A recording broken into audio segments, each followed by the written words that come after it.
زدني علما.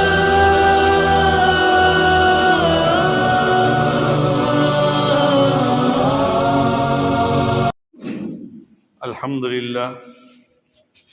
للہ رب العالمین والعاقبۃ للمتقین والصلاة والسلام علی سید الانبیاء والمرسلین وعلی آلہ وصحبہ ومن دعا بدعوتہم الی یوم الدین، اما بعد فاعوذ باللہ من الشیطان الرجیم، بسم اللہ الرحمن الرحیم۔ کل نفس ذائقۃ الموت۔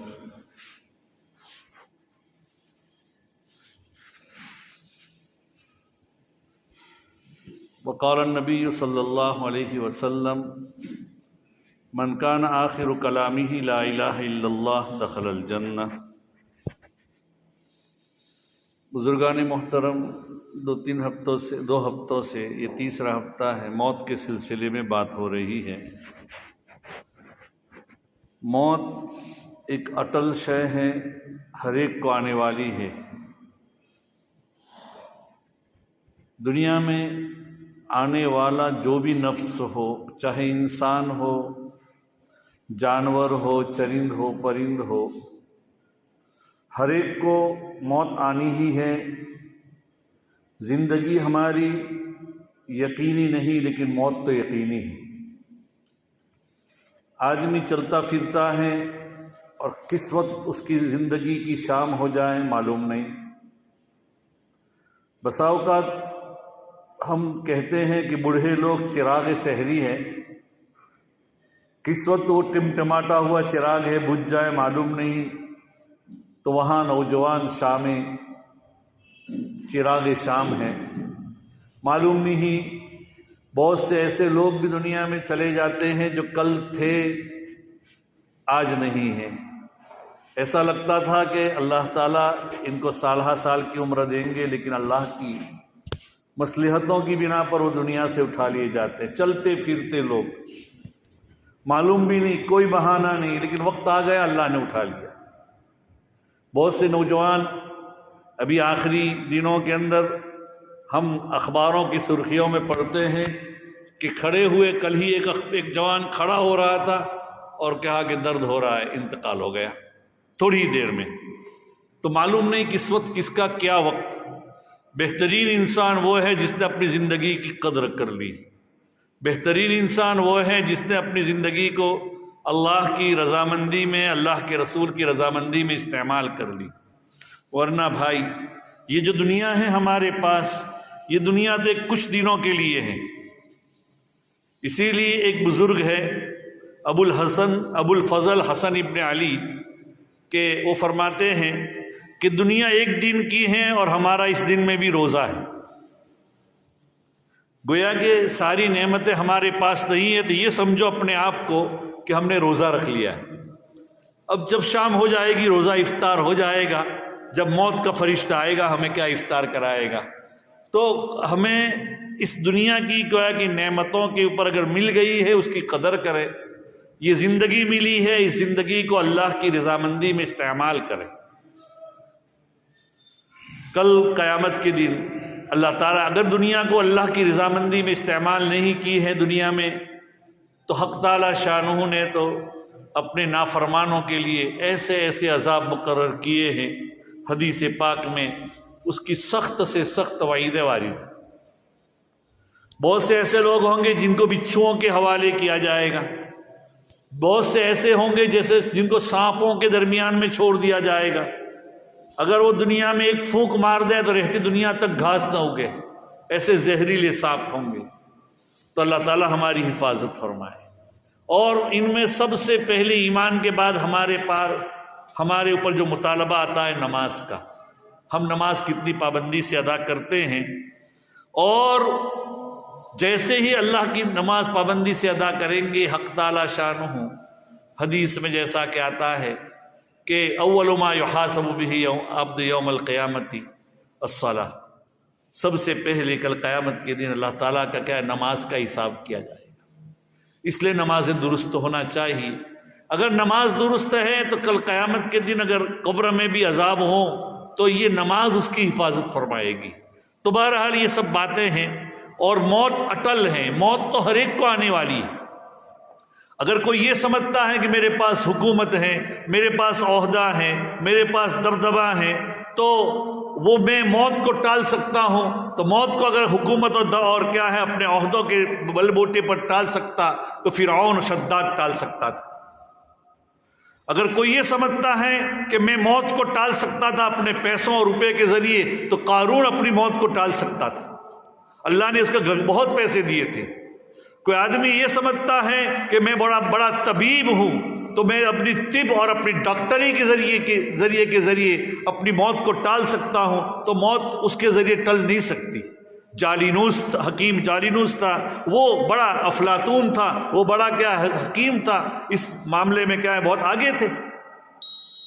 کوئی آدمی یہ سمجھ سکتا ہے میں حکمت و دانائی کی بنا پر اپنی موت ٹال سکتا، تو حضرت حکیم لقمان اللہ تعالیٰ نے بڑی حکمت دی تھی، اس کے ذریعے ٹال سکتے تھے۔ بہرحال تو موت کو ٹالنا آسان نہیں ہے۔ اگر کوئی یہ سمجھتا ہے کہ میں دنیا کا فاتح ہوں اور میں کیا ہے اپنی قوت و بازو کے ذریعے اپنی موت کو ٹال سکتا، تو سکندر اپنی موت کو ٹال سکتا تھا۔ اپنے جب دنیا سے جا رہا ہے تو کہہ کر جا رہا ہے کہ میرے دونوں ہاتھ دو طرف کھلے رکھنا، تاکہ دنیا کو معلوم ہو جائے کہ وہ آدمی جو دنیا کو فتح کرنے والا تھا وہ آج دنیا سے خالی ہاتھ جا رہا۔ تو موت تو آنی ہی آنی ہے بھائی۔ اس لیے بھائی دنیا میں جو بھی آنے والا انسان ہے وہ دنیا سے جائے گا۔ اگر ابراہیم ابن ادہم ایک بزرگ گزرے ہیں تو اسی لیے قرآن پاک میں موت کے بارے میں آتا ہے، فلا یستطیعون توصیۃ ولا الی اہلہم یرجعون، آدمی کوئی وصیت بھی نہیں کر سکے گا موت کے وقت میں، نہ اپنے اہل و عیال کے پاس جا سکے گا۔ ابراہیم ابن ادہم کے پاس ایک بزرگ ہے، جلیل القدر تابعی ہے، ان کے پاس ایک آدمی آیا کہ حضرت ایک کام کیجئے، مجھے ایک ایسا کام، مجھے گناہ بھی کرنا ہے لیکن اللہ میاں کل میری پوچھ تاچھ بھی نہ کرے، ایسا بھی کوئی عمل بتائیے، میں گناہ بھی کروں اپنی خواہشات۔ اتنی بات یاد رکھے، دنیا میں انسان اپنی خواہشات کے بل بوٹے پر جینے کے لیے نہیں آیا ہے، دنیا میں مکلف بنا کر آیا ہے کہ تجھے شریعت کی دائرے میں رہنا ہے، شریعت کے دائرے سے باہر نہیں رہنا ہے۔ تو بہرحال وہ بزرگ کے پاس آیا اور کہنے لگا کہ مجھے کوئی ایسا عمل بتائیے یا ایسی جگہ بتائیے کہ میں اللہ کا گناہ بھی کروں، اللہ میری پکڑ بھی نہ کرے۔ تو حضرت ابراہیم ابن ادہم، ہم اور آپ ہوتے، اللہ تعالیٰ نے ان کو بزرگوں کو، اللہ والوں کو بڑی حکمت دی ہوتی، بڑی حکمت دی ہوتی ہے۔ انہوں نے ڈانٹا نہیں، بڑے پیارے انداز میں کہا بیٹھو بیٹھو، اور اس کے بعد کہا کہ مجھے یہ بتاؤ کہ اللہ تعالیٰ کی تم ایسی جگہ تم گناہ کرو کہ اللہ تمہیں نہ دیکھ رہا ہو، اللہ تمہیں نہ دیکھ رہا ہو، ایسی جگہ کے اوپر کیا ہے تم جائیے اور وہاں گناہ کیجیے۔ اس نے کہا کہ ایسا تو ہو ہی نہیں سکتا کہ اللہ میاں مجھے نہ دیکھتا ہو، اللہ میاں ہر چیز جگہ پر دیکھتا ہے۔ اسی لیے کل قیامت کے دن حق تعالی شانو ہمیں پوچھتاچھ نہ کرے، اے انسان تو دنیا میں گناہ کرتا تھا اپنے باپ سے، اپنی ماں سے، اپنی بیوی سے، اپنی اولاد سے، اپنی قوم سے چھپ کر، جو میری مخلوق ہے ان مخلوق کو چھپ کر تو کرتا تھا، اور میں خالق تجھے ہر وقت ہر جگہ دیکھ رہا تھا، مجھے چھپ کر کہاں تو نے گناہ کی؟ تو اتنا کم ظرف تھا کہ مجھ سے بھی شرمایا نہیں۔ اللہ ہماری حفاظت فرمائے۔ تو بہرحال یہ بزرگ نے کہا ابراہیم ابن ادہم نے کہ ایسی جگہ گناہ کیجئے کہ جہاں اللہ میاں نہ دیکھتے ہیں، کہ ایسا تو نہیں ہو سکتا۔ تو پھر فرمایا اچھا دوسرا یہ ہے کہ تم ایسا کرو کہ رزق اللہ کا دیا ہوا ہے تو تم گناہ کرتے جاؤ اور کھاؤ کچھ بھی نہیں، اللہ کا رزق نہ کھاؤ۔ کل قیامت کے دن اگر اللہ میاں پوچھیں گے کہ بھئی تو نے گناہ کیوں کیے، تو کہا اللہ میاں میں اپنے بول بوٹے پر کیے ہیں، میں نے تمہارا رزق کہاں کھایا ہے۔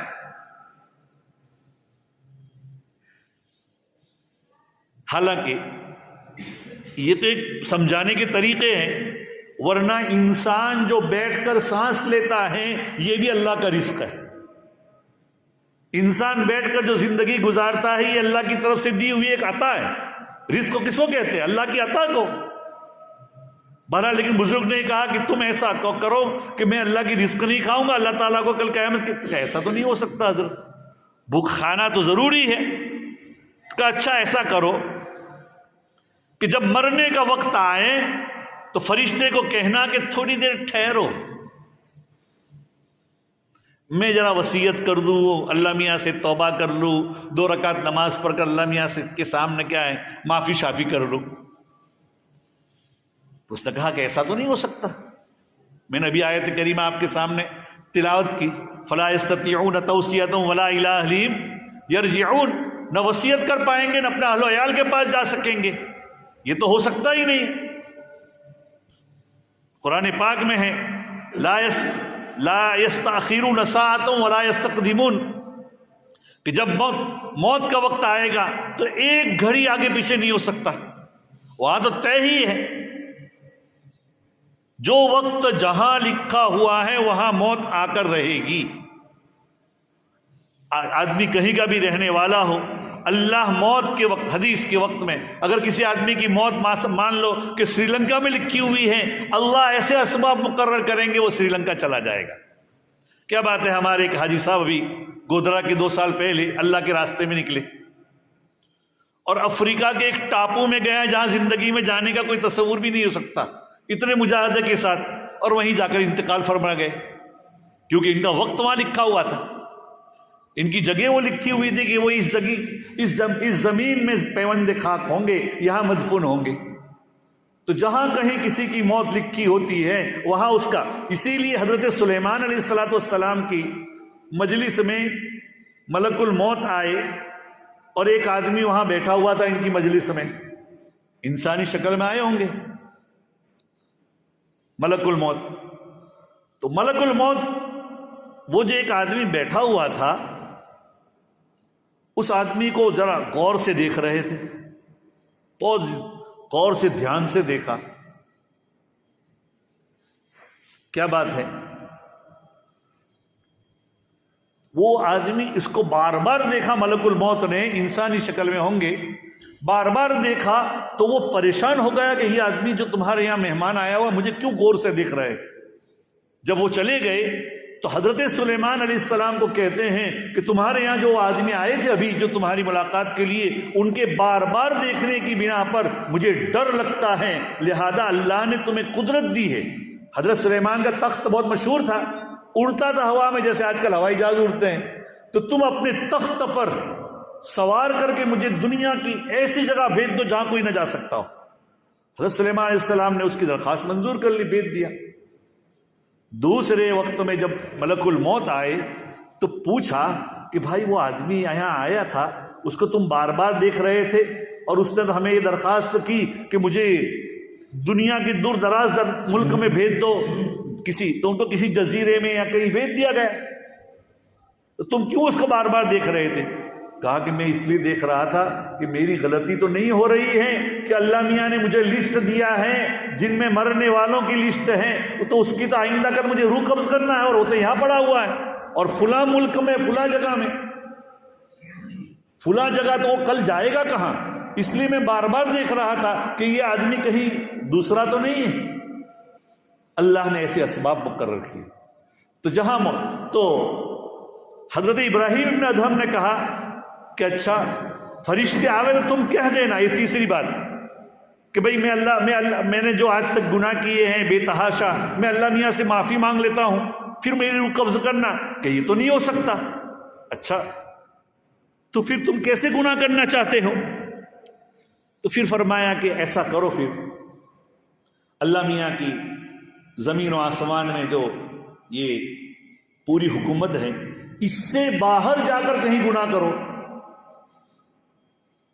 کہا یہ بھی نہیں ہو سکتا۔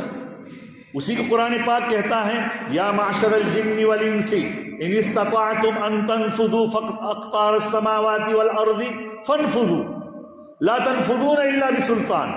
اے انسان اور جناتو، اگر تم میں طاقت ہے تو زمین و آسمان کے قطر سے نکل جاؤ باہر.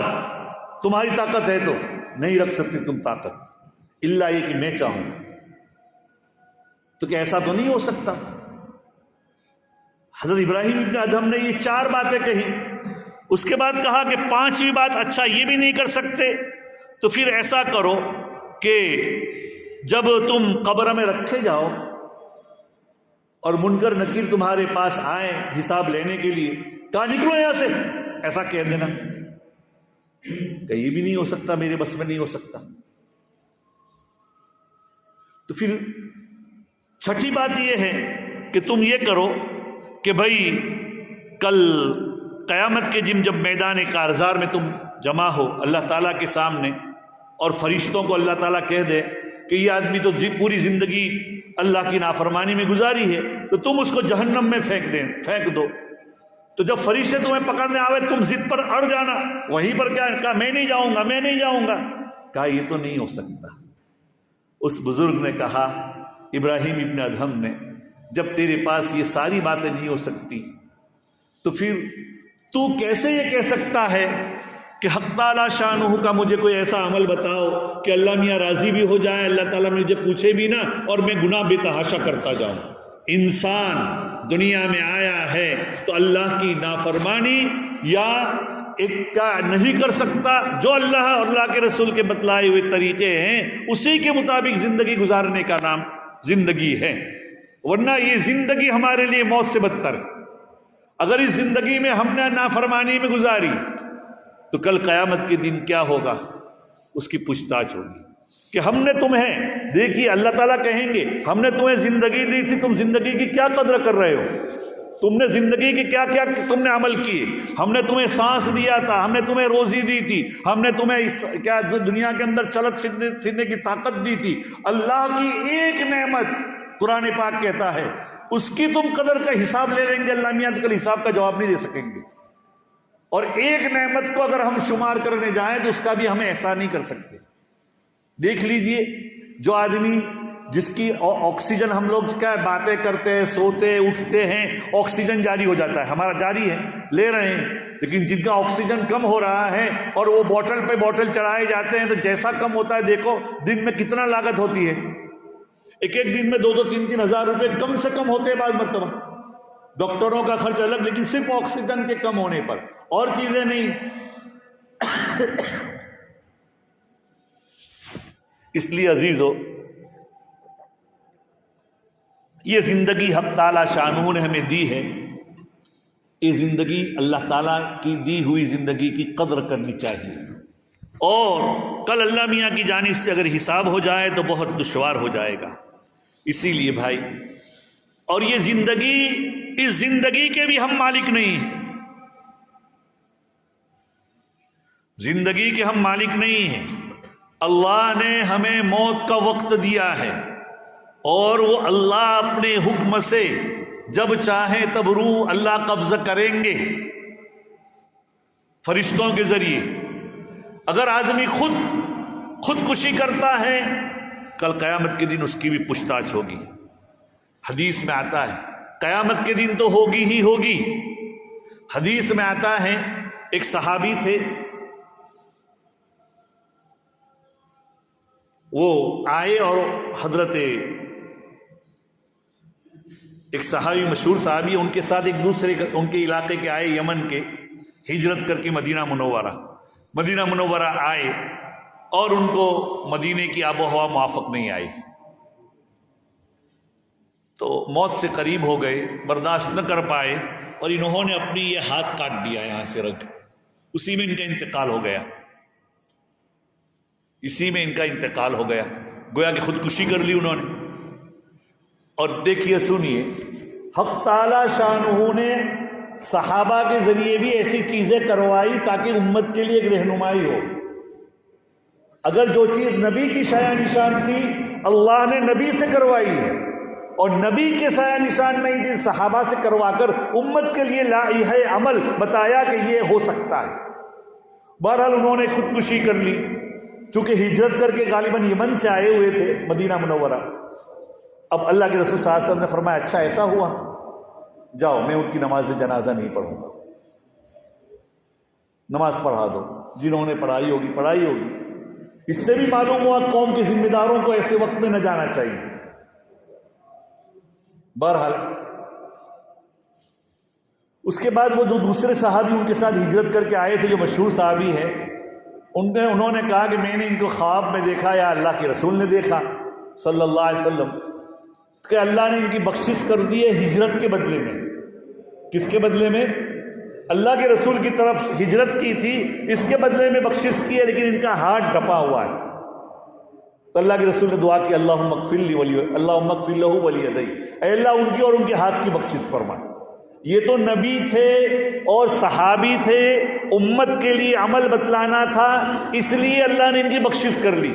ورنہ حدیث میں کیا آتا ہے، جو آدمی خودکشی کرتا ہے، نبی اکرم صلی اللہ علیہ وسلم فرماتے ہیں ان ابی ہریرہ رضی اللہ تعالی عنہ قال قال رسول اللہ صلی اللہ علیہ وسلم من حصى سما فسمه في يده يتحساه في نار جہنم خالدا فيها ابدا، کہ جو آدمی زہر کا گھونٹ پی کر مر جاتا ہے، جو آدمی زہر کا گھونٹ پی کر مر جاتا ہے تو قیامت تک اپنی قبر میں وہ گھونٹ پیتا رہے گا، مرے گا، گھونٹ پیتا رہے گا، مرتا رہے گا، ہمیشہ کی طرح اس کو ایسا ہوتا رہے گا۔ اللہ تعالیٰ حفاظت فرمائے۔ اسی طریقے سے ایک اور روایت ہے من تردى من جبل فقتل نفسه فهو في نار جہنم يتردى فيها خالدا مخلدا فيها ابدا، کہ جو اپنے آپ کو کسی بلندی سے، پہاڑ سے گرا کر مار دیں، وہ کل قیامت وہ ہمیشہ کے لیے پہاڑ سے گرتا رہے گا، مرتا رہے گا، گرتا رہے گا، مرتا رہے گا۔ یہ اس کا ہی عذاب ہوگا، معمولی چیز نہیں ہے۔ یہ زندگی جو حق تعالی شانہ نے ہمیں دی ہے، یہ ایک حیات مستعار، ایک عاریت کی، یہ قلم میں نے آپ کے پاس سے استعمال کے لیے دیا ہے، تو یہ قلم تمہیں مجھے واپس جیسا لیا تھا ویسا دینا پڑے گا۔ اگر تم اس کو توڑ مروڑ کر دے دیں گے تو میں حساب لوں گا کہ بھئی میرا قلم۔ اللہ نے ہمیں یہ زندگی دی ہے تو جیسی زندگی اللہ نے دی ہے اللہ واپس لے گا، ہمیں اپنی زندگی کو منقطع کرنے کا حق نہیں۔ اسی طریقے سے ایک حدیث کا آگے اور جملہ ہے وَمَنْ قَتَلَ نَفْسَهُ بِحَدِيدَةٍ فَحَدِيدَتُهُ فِي يَدِهِ يَجَعُ بِهَا فِي بَطْنِهِ فِي نَارِ جَهَنَّمَ خَالِدًا مُخَلَّدًا فِيهَا أَبَدًا، کہ جو آدمی اپنے آپ کو آلے دھاردار تیز آلے سے اپنے پیٹ میں مثلاً مار کر مر گیا، گلے پر چھری چلا دی، بندوق کی گولی لگا دی یا کچھ بھی لگا دیا، اور اس نے ایسا کیا تو اس کے ہاتھ میں ہمیشہ کے لیے وہ چھری ہوگی، اپنے آپ کو زخمی کرے گا، پھر اللہ تعالیٰ اس کو اچھا کریں گے، دوبارہ اپنے آپ کو کرے گا، ایسا ہمیشہ کے لیے کرے گا۔ اللہ تعالیٰ ہماری حفاظت فرمائے۔ اس لیے میں کہہ رہا تھا کہ اللہ تعالیٰ نے جو ہمیں یہ زندگی دی ہے، یہ زندگی ہم اس کے مالک نہیں ہیں، بلکہ یہ ہم اس کے کیا ایک نگران ہیں۔ اپنی صحت اور تندرستی کی نگرانی کرنا اور اس کے لیے جو اسباب ہیں ان اسباب کو اختیار کرنا یہ ضروری ہے۔ اپنے آپ کو بھوکے مارنا، اپنے آپ کی خودکشی کرنا، یہ کسی قسم کی کیا ہے اب ہمارے لیے کیا ہے کہ بھئی میری زندگی ہے، میں اپنا مالک ہوں، یہ نہیں کر سکتا، ورنہ کل قیامت کے دن، قیامت تک ہمیشہ کی زندگی تک اس کو کیا ہی عذاب ہوگا، الا یہ کہ اللہ تعالیٰ چاہیں۔ اللہ تعالیٰ ہمیں اپنی زندگی کی قدر کرنے کی توفیق نصیب فرمائے، جب وقت آئے تو اللہ تعالیٰ حسن خاتمہ نصیب فرمائے۔ وآخر دعوانا الحمدللہ رب العالمین۔